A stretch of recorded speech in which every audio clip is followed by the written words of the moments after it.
একটি ভালো রেজাল্ট অর্জন করার পূর্ব শর্ত হচ্ছে সিলেবাস সম্পর্কে সঠিক ধারণা থাকা। এসএসসি 26 তোমরা কি জানো তোমাদের সিলেবাসে অনেক বড় একটা পরিবর্তন এসেছে? হয়তোবা অনেকেই জানো, আবার অনেকেই জানো না। যারা পরিবর্তনটি সম্পর্কে জানো না তাদের জন্য তৈরি করা আজকের এই ভিডিওটি। আশা করি ভিডিওটি তোমাদের অনেক কাজে লাগবে। তো চলো আর কথা না বাড়ায় শুরু করা যাক।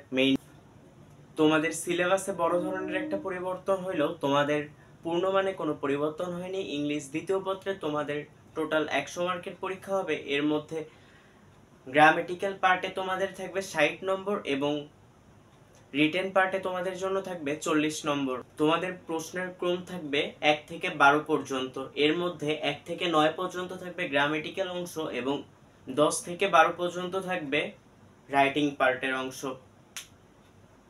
এরপর আসো 1 নম্বরে কি থাকবে। 1 নম্বরে থাকবে filling the gaps with clues. Filling the gaps with clues, এখানে তোমাদের 10টা গ্যাপ থাকবে এবং 10টা গ্যাপে প্রতিটার জন্য 1 নাম্বার বরাদ্দ থাকবে, অর্থাৎ 10টা গ্যাপে 10 নাম্বার থাকবে।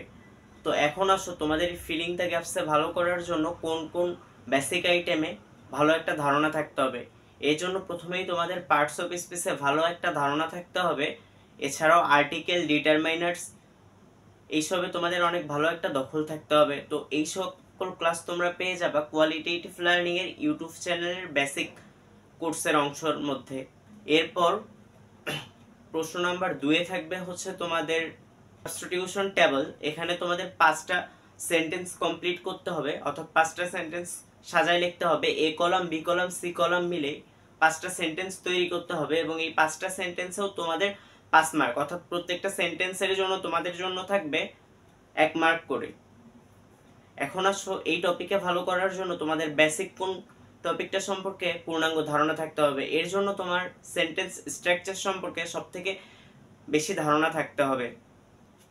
এরপর আসো 3 নাম্বার প্রশ্ন। 3 নম্বরে তোমাদের জন্য থাকবে right form of verbs.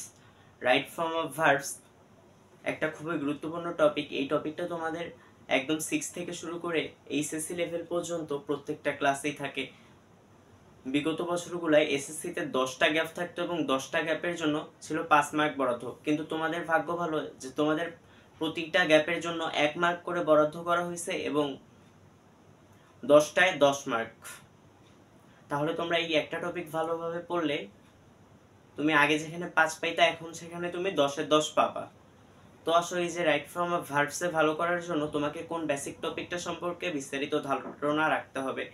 Right form verbs সম্পর্কে ভালো একটা দখল করতে গেলে তোমাকে সিঙ্গুলার ভার্ব, প্লুরাল ভার্ব এবং সিঙ্গুলার সাবজেক্ট, প্লুরাল সাবজেক্ট এইগুলো সম্পর্কে ভালো বিস্তারিত একটা ধারণা রাখতে হবে, অর্থাৎ ভার্ব নিয়ে তোমার সম্পূর্ণ বেসিক ক্লিয়ার রাখতে হবে। এরপর আসো কোশ্চেন নাম্বার 4। কোশ্চেন নাম্বার 4-এ থাকবে চেঞ্জিং সেন্টেন্স। চেঞ্জিং সেন্টেন্স বলতে এখানে অ্যাফার্মেটিভ থেকে নেগেটিভ, নেগেটিভ থেকে অ্যাফার্মেটিভ, তোমার স্ট্রাকচার ভেদে যে আবার চেঞ্জগুলো আছে সেন্টেন্সের মধ্যে, ইন্টারচেঞ্জ, এর মধ্যে তোমার কম্পাউন্ড, কমপ্লেক্স। তারপর তোমাদের জন্য একটা বড় সুখবর হচ্ছে প্রিভিয়াস ইয়ারগুলোতে এই চেঞ্জিং সেন্টেন্সের মধ্যে ডিগ্রির অংশটা ছিল, কিন্তু তোমাদের এসএসসি 26 থেকে ডিগ্রিটা বাদ দেওয়া হয়েছে। তার মানে তোমরা এখানেও একটা সুবিধা পাচ্ছ। এখানে তোমাদের 10টা সেন্টেন্স চেঞ্জ করতে হবে এবং 10টায় তোমাদের 10 নাম্বার, অর্থাৎ প্রত্যেকটাতে 1 নাম্বার করে। সেন্টেন্সে ভালো করার জন্য তোমাকে সেন্টেন্স ফাইন্ড আউটটা ভালো করে শিখতে হবে, অর্থাৎ কোনটা কোন সেন্টেন্স এইটা তোমাকে চেনা শিখতে হবে। এই সব কিছু আমরা ক্লিয়ার করে দেব আমাদের কোয়ালিটেটিভ লার্নিং এর এসএসসি 26কে নিয়ে কেন্দ্র করে যে করা ফ্রি কোর্সটা, এই কোর্সটাতে আমরা সবকিছু করে দেব ইনশাল্লাহ। যারা ফ্রি কোর্সে অ্যাড হইতে চাও তারা আমাদের কোয়ালিটেটিভ লার্নিং এর ইনবক্সে যোগাযোগ। এরপরে আসো প্রশ্ন নাম্বার 5। প্রশ্ন নাম্বার 5-এ থাকবে হচ্ছে ট্যাগ কোশ্চেন। ট্যাগ কোশ্চেন একদম নতুন একটা টপিক তোমাদের জন্য এবং ট্যাগ কোশ্চেনের প্রতিটার জন্য 1 নাম্বার করে বরাদ্দ থাকবে, অর্থাৎ 5টা থাকবে, 5টায় 5 মার্ক। ট্যাগ কোশ্চেনে ভালো করার জন্য তোমাদেরকে কি কি করতে হবে। ট্যাগ কোশ্চেনে ভালো করার জন্য প্রথমত তোমাকে ভার্ব এবং সাবজেক্ট সম্পর্কে একটা বিস্তারিত ধারণা রাখতে হবে। 6 নম্বরে আছে হচ্ছে সাফিক্স প্রিফিক্স। সাফিক্স প্রিফিক্সে তোমাদের 5টা গ্যাপ থাকবে এবং 5টা গ্যাপের প্রত্যেকটার জন্য 1 নাম্বার করে। বিগত সালগুলোতে 10টা গ্যাপ ছিল এবং 5 নাম্বার ছিল, অর্থাৎ প্রত্যেকটাতে হাফ নাম্বার করেছিল, কিন্তু তোমাদের এসএসসি 26 থেকে প্রত্যেকটাতে 1 নাম্বার করে। এখন আসো যে সাফিক্স প্রিফিক্সে ভালো করার জন্য তোমাকে কোন বেসিক টপিকগুলো সম্পর্কে বিস্তারিত ধারণা রাখতে হবে।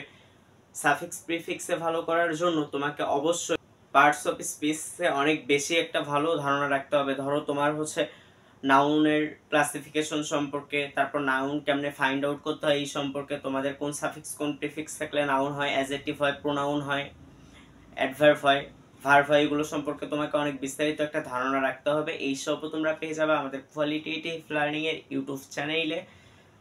যারা আমাদের চ্যানেলটিকে সাবস্ক্রাইব করোনি তারা এখনই তাড়াতাড়ি আমাদের চ্যানেলটিকে সাবস্ক্রাইব করে রাখো। এরপর আসো 7 নাম্বারে একদম একটা নতুন একটা টপিক তোমাদের জন্য অ্যাড হয়েছে এবং বেশিরভাগ শিক্ষার্থীর কাছে এটা একটা আতঙ্কের নাম, প্রিপজিশন ছোটবেলা থেকেই অনেক হার্ড টপিক হিসেবেই সবাই চেনে। আসলে প্রিপজিশন টপিকটা অনেক হার্ড, কিন্তু যদি তোমাকে এটা টেকনিক্যালি পড়ানো হয় তাহলে প্রিপজিশনের মতো সোজা আর কিছুই নাই। আমরা পড়াই দেবো আমাদের কোয়ালিটেটিভ লার্নিং এর বেসিক টু একাডেমিক এসএসসি 26 কোর্সে। এটা একদম ফ্রি কোর্স, যারা কোর্সটা এনরোল করতে চাও তারা আমাদের কোয়ালিটেটিভ লার্নিং এর ফেসবুক পেজে ইনবক্স করো। এরপর প্রশ্ন নাম্বার 8 আছে হচ্ছে তোমাদের কানেক্টরস এবং লিঙ্কার্স। এই কানেক্টরসে তোমাদের হচ্ছে কয়টা প্রশ্ন থাকবে? কানেক্টরসে থাকবে 5টা প্রশ্ন, 5টা প্রশ্ন প্রত্যেকটার জন্য 1 নাম্বার করে, অর্থাৎ টোটাল 5 মার্ক। এরপর আসো লাস্ট টপিক হচ্ছে 9 নাম্বার টপিক, গ্রামাটিক্যালের লাস্ট টপিক। এটা হচ্ছে তোমাদের পাংচুয়েশন এবং ক্যাপিটালাইজেশন, যেটা তোমরা ছোটবেলা থেকে অর্থাৎ 6 থেকে করে আসতেছো। এই টপিকটাতেও 5টায় 5 মার্ক থাকবে। তো আশা করি গ্রামাটিক্যাল আইটেমে তোমরা একদম পুরোপুরি ধারণা একটা পেয়ে গেছো গ্রামাটিক্যাল আইটেমে কোথায় কি কি থাকবে। এই টোটাল তোমাদের গ্রামাটিক্যাল আইটেম 60 মার্ক। এরপর আসো তোমাদের হচ্ছে রিটেন পার্টে থাকবে 40 মার্ক।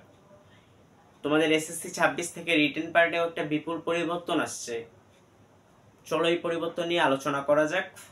প্রথম যে টপিকটা এটা হচ্ছে 10 নাম্বার টপিক। এখানে তোমাদের প্রথমেই থাকছে একটা প্যারাগ্রাফ রাইটিং এ 10 মার্ক থাকবে। এরপর আসো 11 নাম্বার টপিকে তোমাদের ইমেইল, অ্যাপ্লিকেশন অথবা লেটারের মধ্যে যে কোনো একটা থাকবে, অর্থাৎ এই 3টার মধ্যে যে কোনো একটা থাকবে এবং এখানে 10 মার্ক। এরপর আসো লাস্ট টপিক, এটা হচ্ছে তোমার 12 নাম্বার টপিক। এই টপিকে থাকবে শর্ট কম্পোজিশন একটাতেই 20 মার্ক, অর্থাৎ বাংলায় তোমরা যেমন রচনা লেখো 20 মার্ক, এখানে ইংলিশে একটা রচনা লিখতে হবে 20 মার্ক। এটা অনেক সিরিয়াস একটা টপিক। এই রাইটিং টপিকগুলো খুব ভালোভাবে কোয়ালিটেটিভ লার্নিং এর বেসিক টু একাডেমিক ফ্রি কোর্সে করে দেওয়া হবে। তোমরা যারা অ্যাড হইতে চাও তারা আমাদের কোয়ালিটেটিভ লার্নিং এর ফেসবুক পেজে ইনবক্স করো। মনে রাখবা এই কোর্সটা একদম ফ্রি এবং এই কোর্সটা শুরু হতে যাচ্ছে 15 এপ্রিল থেকে। যারা অ্যাড হতে চাও তারা এখনই তাড়াতাড়ি আমাদের কোয়ালিটেটিভ লার্নিং এর ফেসবুক পেজে ইনবক্স করো। দেখা হচ্ছে ক্লাসে ইনশাআল্লাহ।